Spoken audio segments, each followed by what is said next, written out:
Today in front of me I have the Honor 200 Lite, and in this video I'll show, or rather share, a few useful camera tips and tricks on this device.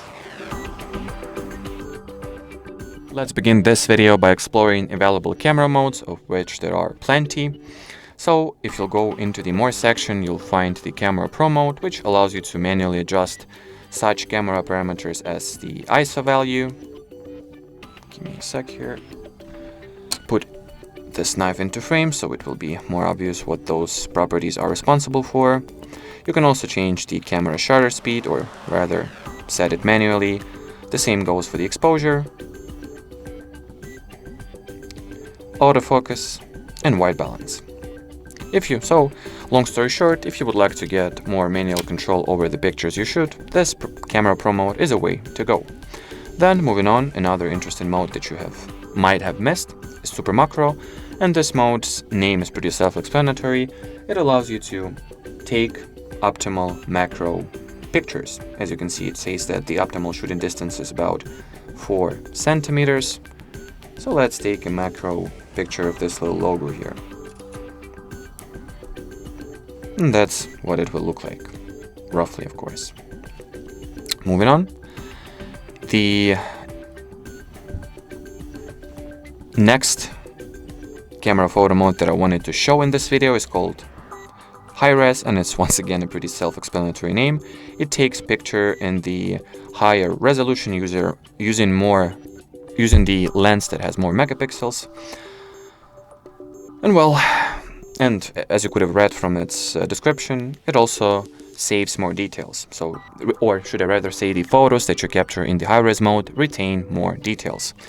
Here, let me take two quick photos, identical photos, one in the high-res mode and one in the regular photo mode. Now I'll go ahead and compare them. So this one is the regular photo. You can see how much or how many details it actually retains and how far I can zoom in, not too far. And if we'll go into the photos details, you'll see that its resolution is 3K by 4K. And when it comes to the high res mode, as you can see, it allows me to zoom in way further, as well as the amount of details it retains is also apparently higher. And if I'll go into the details, you'll also see that its resolution is also 3 times as high, so it's 9K by 12K. So if you would like to save more details once you are taking a picture of something, high res is a way to go. Now let's also go into the camera settings and see what interesting options we have here. So starting with the Smart Capture Smiles.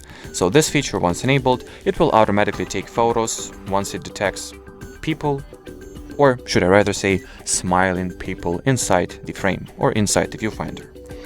Then here you can also enable the assisted grid in a horizontal level, which will allow you to first, when it comes to level, make sure that you are holding your phone straight and your horizon is not messed up. And the camera grid allows you to more precisely set your frame up. So if you would like for the object or for the person to be exactly in the middle, you can just put it inside this rectangle here and you can, take more professional photo. Or if you would like to put something in particular part of your image or particular part of your frame, you can absolutely put them here somewhere conveniently, thus capturing more professional and more well thought photos. Anyway, as far as this video goes, that'll be it. So if you have any further questions, leave them in the comment section below. But as for now, thanks for watching and bye bye.